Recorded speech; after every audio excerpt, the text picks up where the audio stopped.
This is Michael Clara. Welcome to another edition of my blog. This is the continuation of the Cannibalization of Public Education series, and this particular chapter or part of it is titled Utah Legislative Education Task Force. And what the series is about is grammar requests that I have submitted over the last 2 years as a member of the Board of Education. And I've submitted these to the very agency that I have oversight for and have responsibility for. And so grammar requests is a Government Records Access and Management Act. It was designed initially for the public to be able to have access to information of public agencies. But even though I'm an elected member of the board, I've had to resort to submitting grammar requests over the last 2 years. At this last school board meeting on December 2nd, 2014, and that's where I sit on the school board, Doug Nelson, who has served 3 terms, this was his last meeting, and in his farewell speech, which I have posted on my blog, he passed out a letter, even though this wasn't on the agenda. He passed out a letter, and I say that tongue-in-cheek because they always will cut me off and say, well, that's not on the agenda. And then, if I ask for something to be on the agenda, they won't put it on. But I can actually be talking about an issue on the agenda, and they will abuse parliamentary procedures and say, point of order, that's not on the agenda, off topic, let's move on. It's just silliness. But they can turn around and pass this kind of stuff out that's not on the agenda. It's okay for them. They actually do things that are not on the agenda.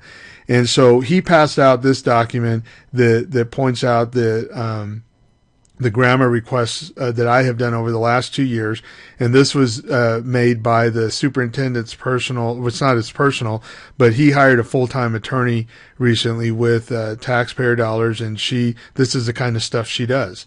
So she calculated how much it costs. She's saying it's cost $75,000 over the last 2 years to fulfill grammar requests that I have submitted. That's an indictment on them.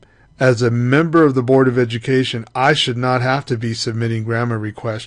And that's what these series that I'm doing on the cannibalization of public education, it's as a member of the board, I should be given the information that I asked for. But because I'm not, I'm having to submit a grammar request. And so this is just, I'm not going to spend any time on it here, but this is, by state law, I am elected to office. I appoint, with the other 6 members, there's a total of 7 of us on the board. We appoint the superintendent, appoint the business administrator, and then by policy, we're charged, and by law for that matter, we're charged with the responsibility of evaluating, what they're doing.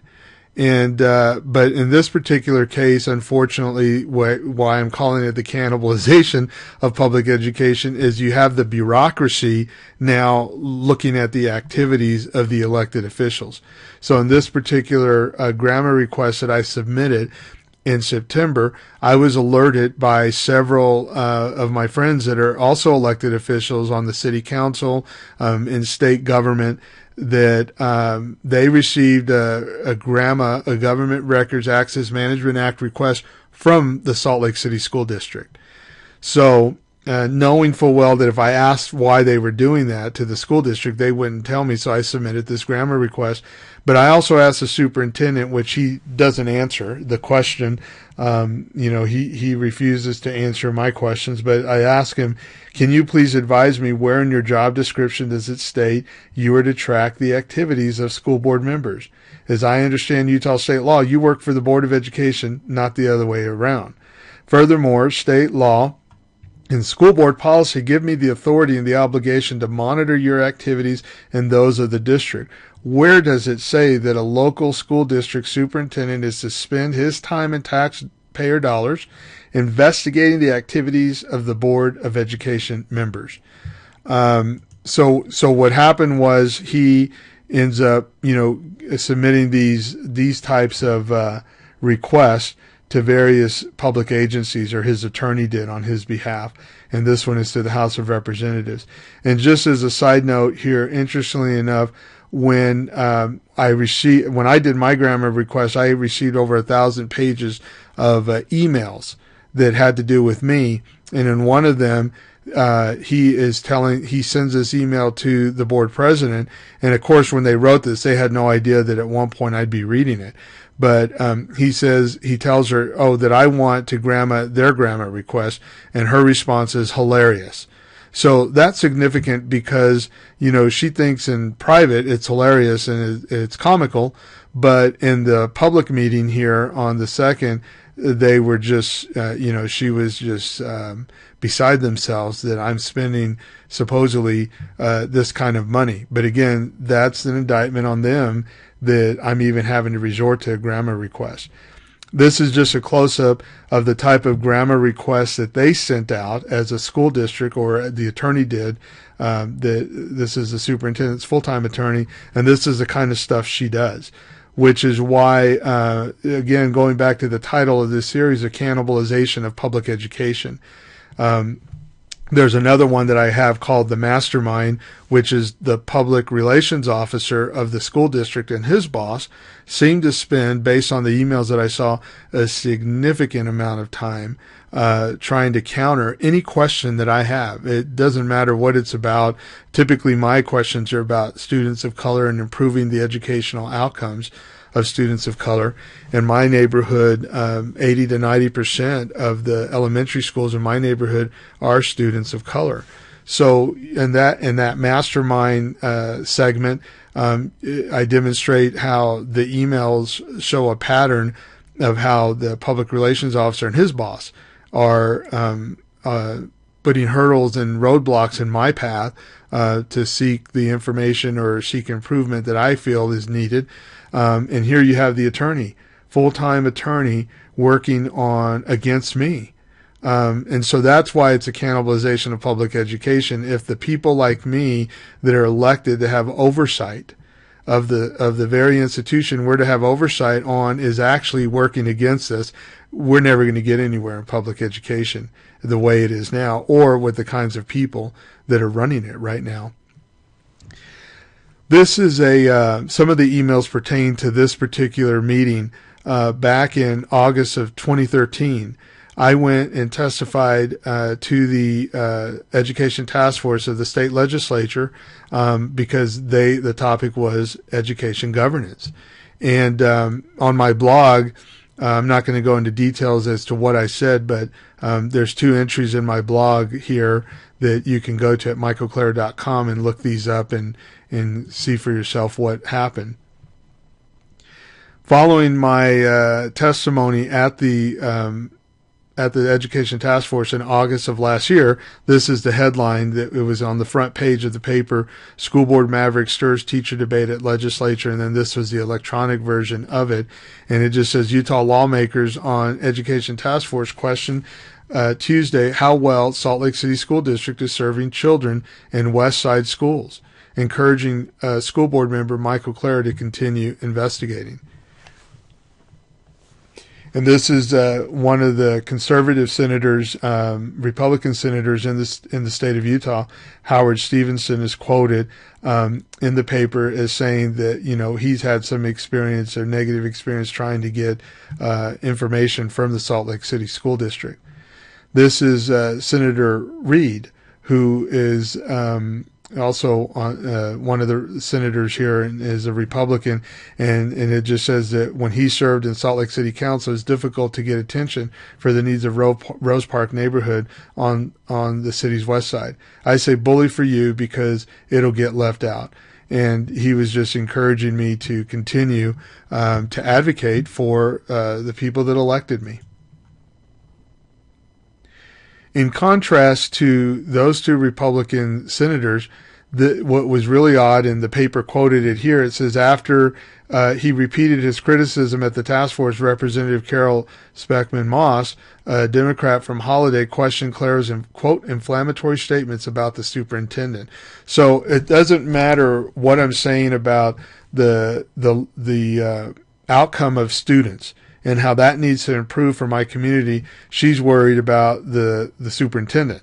And that's the problem with public education, is that they're more interested in the feelings and of the adults and their reputation, if you will, than they are about the futures of our children.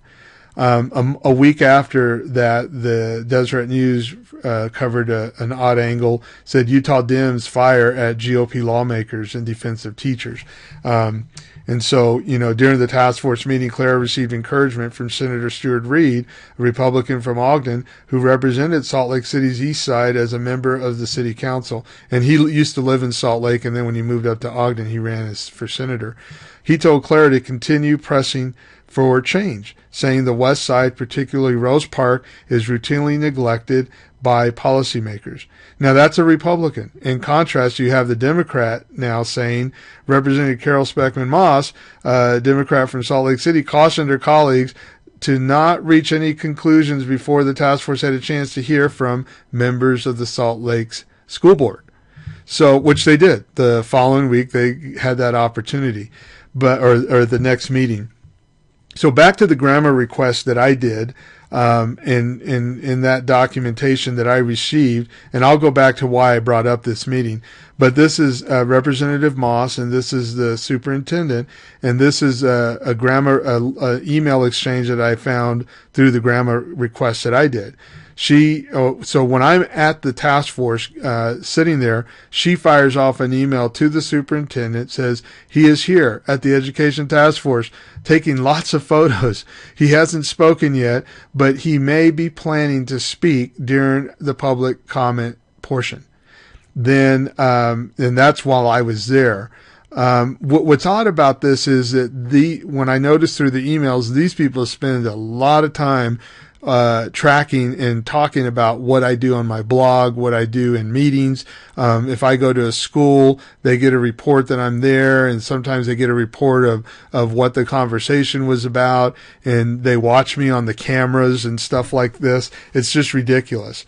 Because what makes it ridiculous is that when we're in a school board meeting, they'll cut me off. In fact, this month in August of last year, the meeting that we had, he actually ordered the board president to cut me off because I started talking about his compensation.